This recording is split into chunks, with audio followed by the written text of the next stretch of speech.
அழுகை.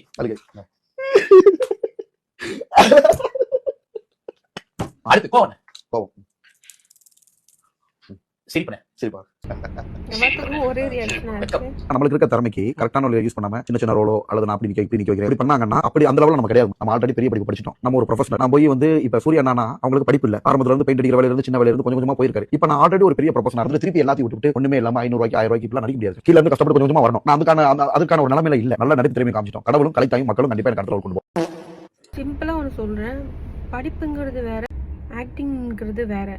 ஆக்டிங்காக இருந்தாலும் சரி, படிப்பாக இருந்தாலும் சரி, படிப்படியாக தான் போகணுமே தவிர எடுத்தோடனே உச்சியில் நிற்கிறது யாருமே கொடுக்க மாட்டாங்க. ஸோ சூரி அவங்க வந்து ஆக்டிங் ஸ்கில் வந்து அவங்களுக்கு நிறையவே இருக்குது. இவரோட கம்பேர் பண்ணுறதுக்கு அவருக்கு தகுதியே இல்லை. சூரியெல்லாம் இவர் கூட கம்பேர் பண்ணுறதுக்கு.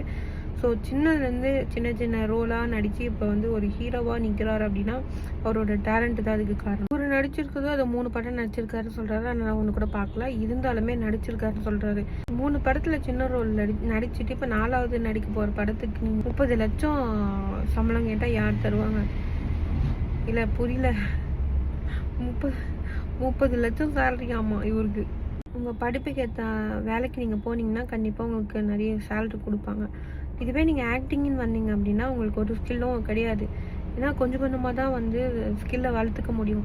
எடுத்தோடனே நீங்கள் வந்து இஷ்டத்துக்கு தான் நடிப்பேன், அவ்வளோ கொடுத்தா தான் நடிப்பேன், அவ்வளோ கொடுத்தா தான் நடிப்பேன்னு சொல்கிறதுலாம் நியாயமே கிடையாது. இன்ஸ்டாகிராமில் வந்து நீங்கள் ட்ரெண்டிங் ஆகிட்டீங்க அப்படின்னு சொல்லிட்டு நீங்கள் சினி ஃபீல்டில் வந்து அதே ட்ரெண்டிங் லெவலில் வச்சுருப்பாங்கன்னு நினைக்காதீங்க.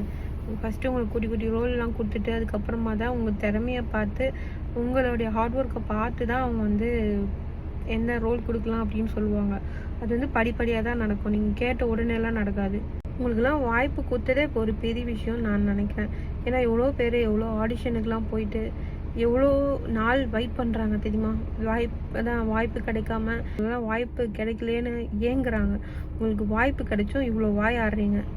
தெரிஞ்சு இவரு சொல்லி எந்த குத்தமும் கிடையாது. இந்த மக்கள் இந்த மாதிரி கோமாளித்தனம் பண்ணுறவங்க, கிறுக்குத்தனம் பண்ணுறவங்க, காமெடின்னு சொல்லிட்டு வெறுப்பேற்றுறவங்க, இவங்கெல்லாம் வளர்த்து விடுறாங்க பார்த்தீங்களா இந்த மக்கள்.